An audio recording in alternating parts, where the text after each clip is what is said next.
Hello, I'm Sorav Bansal, and I'll present our work on StaticPersist compiler support for PMEM abstractions. Different hardware technologies have led to fast byte-addressable persistent memory. Such memory is nearly as fast as volatile memory or DRAM. Thus, unlike traditional OS system call interfaces to access slower persistent storage like magnetic disks, it is no longer practical to pay system call overheads for accessing this fast memory. Instead, persistent memory or PMEM is now managed through heap allocated variables and load store instructions. Among other things, this new programming abstraction requires programming language and compiler support. A primary programmability issue is the need for the programmer to explicitly separate persistent memory regions from volatile memory regions. For example, this slide shows two different programs. The left program operating on a global variable volatile linked list named ls, and the right program operating on a global persistent linked list p_ls or pls.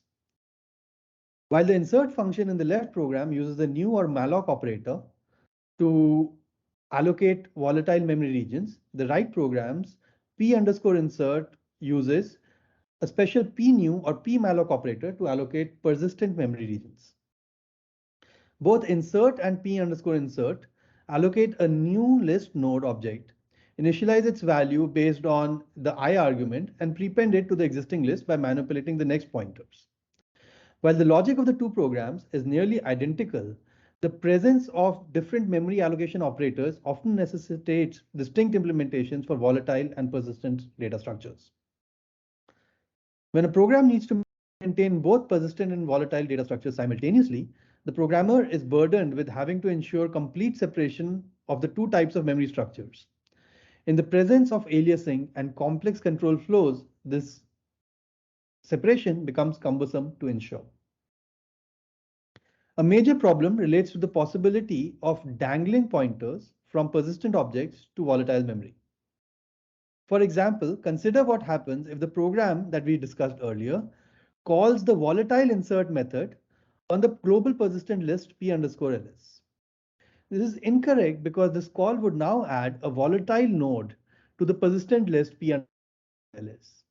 The correct usage would have been to instead call p_insert on p_ls. Let's see what may happen if such erroneous code exists in the program.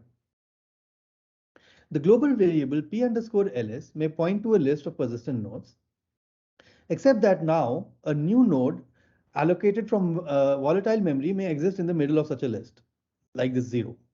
Now, if in this figure, the node 0 is allocated from volatile memory, while all the other nodes are allocated from persistent memory. Because the same load store instructions are used to read from both volatile and persistent memory, this anomaly may go undirected during a normal operation of the program. But now let's say there is a crash or a power reboot for some other reason. In this situation, the pointer from 2 to 0 now becomes a dangling pointer. In this example, this also means that all the nodes linked from 0 will also be lost and will become unreachable. Thus, such program errors can cause undesirable behaviors across power reboots. The interesting property of such programming errors is that they remain undetected in normal operation but manifest across a reboot. For this reason, this makes such dangling pointer bugs hard to test. Notice that testing for such bugs may require careful insertion of crashes to ensure coverage of such program behaviors that involve crashes. In recent work, there have been proposals of higher level programming models whose type system ensures the elimination of such bugs either statically or through runtime checks. One such higher level programming model is the durable roots model. Here the programmer annotates certain variables or objects as a durable root. The idea being that this annotated object must be allocated from durable persistent memory. Additionally, all objects that are reachable from a durable root must also be allocated in persistent memory. This property of a durable root is ensured by the programming environment, as we'll see next. In this example, the p_ls global variable is marked as a durable root, while the ls global variable is not a durable root. That is, it is a volatile object and can point to other volatile objects. Notice that in this model, there is only one insert function implementation, and it is now the responsibility of the programming environment to ensure that a node that is inserted into a persistent list, P_ls, is allocated from persistent memory, and conversely, a node that is allocated in the volatile list is allocated from volatile memory. Further notice that if a memory object is reachable from both the persistent list and the volatile list, then that object must be allocated from persistent memory. In this example, the nodes 3, 4, 5 are reachable both from the volatile list and the persistent list. And because they are accessible through the persistent list, they need to be persistent as well. In other words, it is okay for a volatile object to point to a persistent object, but not vice versa. At the same time, because persistent memory is usually slower and more expensive than volatile memory, we would like to allocate objects in volatile memory whenever possible. The durable roots programming model was proposed in this approach called autopersist for the Java programming language. We'll now briefly discuss how the language runtime ensures the reachability properties of durable roots in autopersist. Let's say D is a durable root node and thus a persistent memory object. Several other persistent memory objects may be reachable from D, like those shown in gray here. Also, let's say that V is a volatile memory object that is pointed to by another volatile memory object O. Now, as the program executes, let's say now the node V now becomes reachable from the durable root D by the virtue of the addition of a link from an already durable node to V. At this point, the reachability invariant is violated because the volatile memory object V is now reachable from the durable root D. Recall that this is an undesirable situation as it may result in dangling pointers upon a crash. The autopersist Java runtime tackles this situation by creating another persistent copy of V, say V prime, and ensuring that all predecessor nodes pointing to V now point to V prime. These pointer, because this this copy of the volatile node V called V prime is persistent, it satisfies our invariant, which is that all reachable nodes from the durable root D should be persistent. These pointer modifications of the predecessor nodes to V prime are possible in Java because the Java programming model allows transparent movement of objects. Thus, the autopersist approach requires support for transparent object movement. While this is possible in Java, it is not possible to do in C, C++ in general.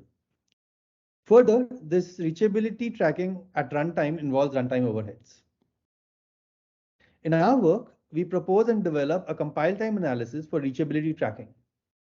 We statically identify all potentially reachable objects from the durable roots and mark them persistent. A compile time analysis is sound. That is, it identifies all potentially reachable objects and cannot have any false negatives. However, it can have false positives, and the aim is to minimize such false positives for robustness. Recall that a false positive occurs when an object is identified as potentially reachable from a durable root at compile time, even though it may never become reachable from a durable root at runtime. Another major design goal of our work is to ensure that the analysis is scalable. In current work, our analysis can tackle programs with up to 1,000 source lines of code within a reasonable amount of time.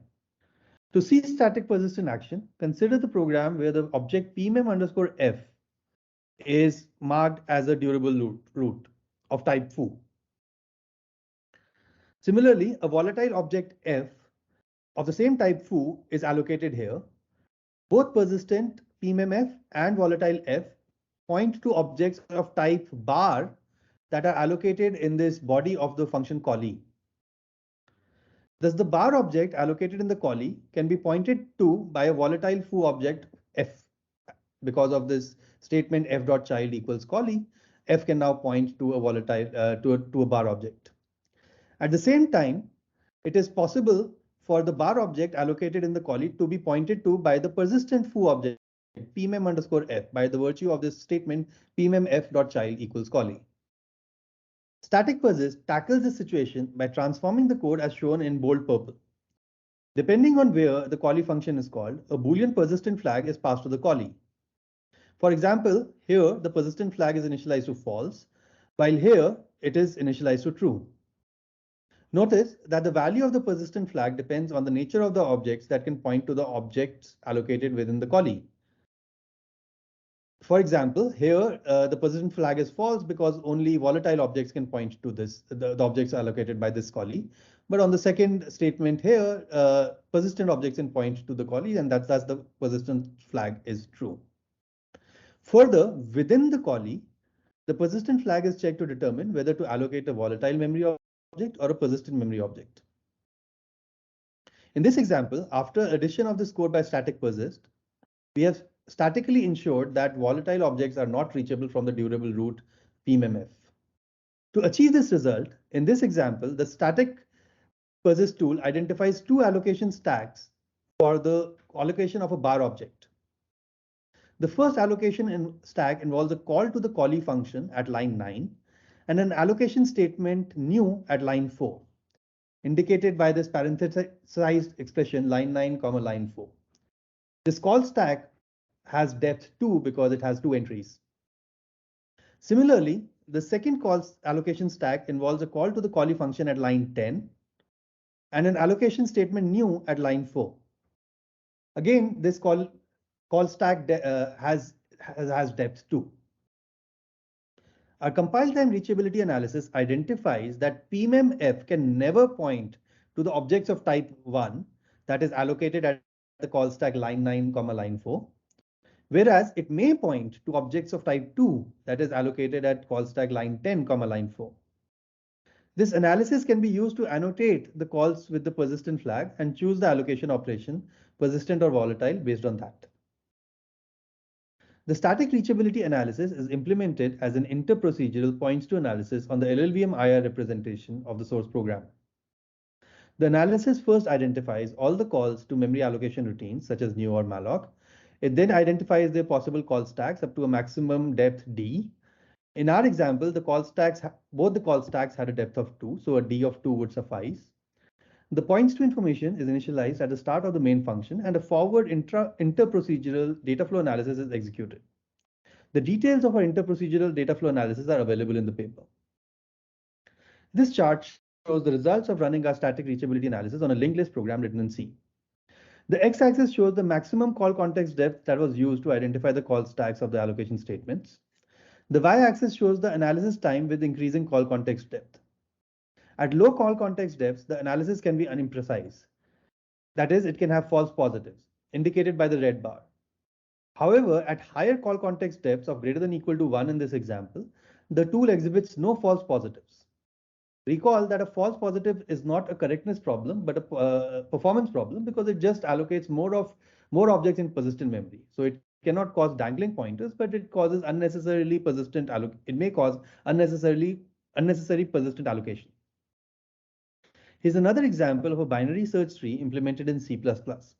As we increase the call context depth beyond 2 or higher, the precision of the reachability analysis increases, and in this case becomes fully precise at depths 2 and higher. However, notice that the analysis time also increases with increasing call context depth. This is an example of an intrinsic linked list written in C, which has over 1,000 lines of code, source lines of code.